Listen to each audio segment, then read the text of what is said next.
नमस्कार, खबर 24 एक्सप्रेस देख रहे हैं आप और मैं हूं आपके साथ अनुष्का राय। बूंदी जिले के लाखेरी में केशव राय पाटन विधायक चंद्रकांता मेघवाल के प्रयास से लाखेरी राजकीय सामुदायिक स्वास्थ्य केंद्र को 10 ऑक्सीजन कंसंट्रेटर मुहैया करवाए गए हैं। एसीसी उद्योग व सांसद ओम बिरला भामाशाह कोटा द्वारा प्राप्त 5 कंसंट्रेटर को विधायक चंद्रकांता मेघवाल स्वयं अपने निजी वाहन से कोटा से लाखेरी लेकर पहुंची है।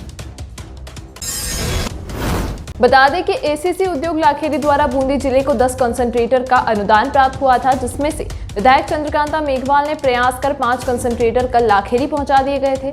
इस तरीके से कुल 10 कंसंट्रेटर विधायक मेघवाल ने अपने प्रयास से लाकर लाखेरी अस्पताल को दिए। लाखेरी में राजकीय सामुदायिक स्वास्थ्य केंद्र और ट्रॉमा सेंटर बना हुआ है, किंतु यहाँ सुविधाओं का अभाव निरंतर बना रहता है। इसे कई बार मीडिया एवं पत्रकारों द्वारा दिखाया व बताया भी गया, किंतु अस्पताल में ना तो डॉक्टरों की कमी पूरी की गई और ना ही कोई सुविधा उपलब्ध की गई।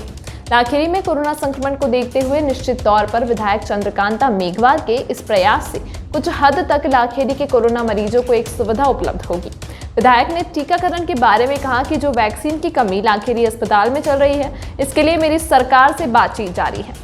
जल्द ही लाखेरी का कोठा हमें शीघ्र मिलेगा, जिससे हम 18 वर्ष से अधिक वाले को टीकाकरण कर सकेंगे। अस्पताल में अन्य सुविधाओं के बारे में हमने पूछा कि यहाँ जनरेटर खराब है, अगर ऐसे में बिजली चली जाए तो उसके लिए क्या व्यवस्था होगी। साथ ही हमने अस्पताल की अन्य परेशानियों से अवगत करवाया, तो इस पर विधायक ने कहा कि यह समस्या गंभीर है। इस हेतु मैं एसीसी उद्योग लाखेरी के प्रबंधन से बात करूंगी, जो स्वयं लाइट बनाती है। वह इस कोरोना काल में लाखेरी अस्पताल को बिजली उपलब्ध करवाए, जिससे कि मरीजों को राहत मिले व अस्पताल के उपकरण एवं कंसंट्रेटर चार्ज होने में परेशानी ना हो।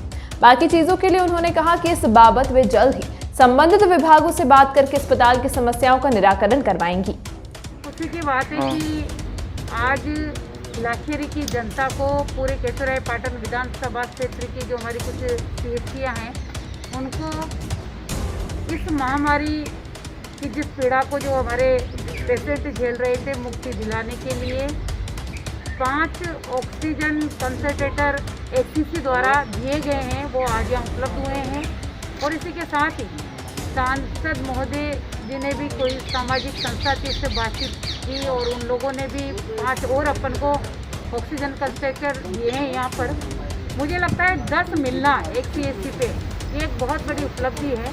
हमारे यहाँ पर जो कोरोना पेशेंट है, जिनका ऑक्सीजन लेवल डाउन हो जाता है, उनको इसमें राहत मिलेगी। जो ऑक्सीजन से हम लोग जूझ रहे थे, उससे हमें राहत प्रदान होगी। और सबसे बड़ी बात यह है कि लाखेरी में बहुत ज़्यादा ट्रेजेडी भी हुई है, वो हम सबकी आंखों के सामने पिछली बार भी देखा और इस बार भी जो सेकंड लहर आई है, उसमें भी बहुत ज़्यादा मौतें भी हुई हैं। बहुत सारे ऐसे आंकड़ों में भी नहीं आए, बहुत सारे ऐसे हमारे मृतक हैं कोरोना पॉजिटिव थे, जिनको आंकड़ों में भी नहीं ले पाए, ऐसे भी लोग हैं। साथ ही हम इसके अलावा भी मैं मांग करना चाहूँगी कि अभी देखा हमने, आपने देखा होगा पीएचसी पे ये बात आई कि हमें जितनी वैक्सीनेशन हमारा होना चाहिए था वो रोज़ नहीं हो पा रहा, तो उसके लिए भी अपन लोग, मैंने खुद ने कलेक्टर साहब से भी बातचीत करी है, ऊपर भी इस बात को पहुँचाएंगे।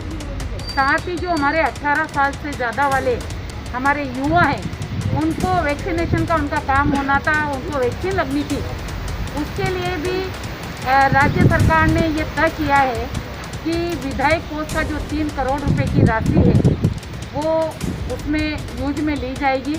हम उसकी भी जल्दी ही स्वीकृति भिजवा रहे हैं, ताकि हमारे यहाँ की जो नई जनरेशन है, क्योंकि ये जो सेकेंड लहर आई है, इसमें हमने देखा है कि हमारे जो युवा हैं वो भी काल के ग्रास होते नज़र आ रहे हैं। हम लोग लगातार देख रहे हैं, देखते ही देखते मोबाइलों पे बातचीत करते हैं, हमें बेड नहीं मिल रहा और 2 मिनट के अंदर जीवन लीला समाप्त हो रही है, ऐसी स्थिति देखने को मिल रही है।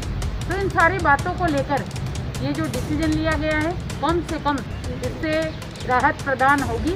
साथ ही साथ केंद्र सरकार द्वारा भी कुछ ऐसी व्यवस्थाएं करनी थी जो वास्तव में समय समय पर होती आएगी, तो हम जनता के जीवन को बचा पाएंगे।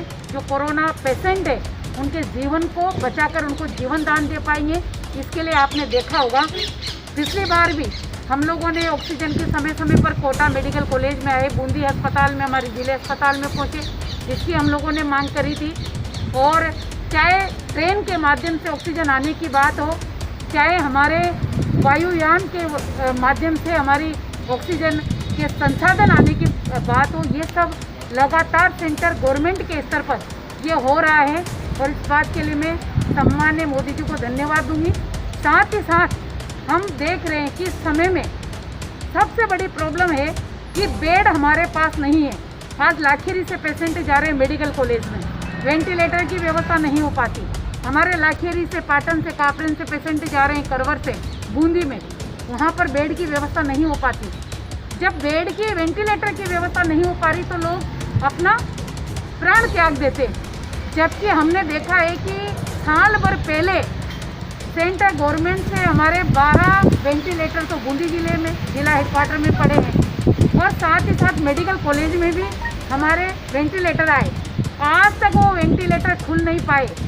और जहाँ तक मैंने सुना है, मेरे पास इस तरह की बात आई है कि हमारे ये जो वेंटिलेटर है, इन वेंटिलेटरों को किराए पर दे दिया गया और जयपुर में भेज दिया गया है। मुझे बड़ा ताज्जुब हुआ कि हमारी जनता वेंटिलेटर हम लोगों से मांग रही है, हमारे पेशेंट बेड हमसे मांग रहे, और हम उनको चालू भी नहीं कर पाए। तो ये प्रशासनिक स्तर पर क्या कमियां रही कि हमारे पास वेंटिलेटर उपलब्ध होने के बाद भी हम उनको चालू नहीं कर सके। ये सारी बातें हमें मेडिकल स्तर पर जो भी हमारे जिला हेडक्वार्टर पर जो भी अधिकारी बैठे उनको करना चाहिए, ताकि जनता को राहत मिल सके। मैडम, इसमें आपकी भी तो कुछ जिम्मेदारी बनती है। देखिए, मेरी जिम्मेदारी बनती है, मैं आपको बताना चाहूँगी, मैंने खुद ने विधानसभा चली, उस समय भी इस बात को कहा। इसके साथ के साथ मौखिक तौर पर भी मैंने जिले में जो हमारे चिकित्सा अधिकारी बैठे हुए हैं उनसे मैंने बातचीत करी।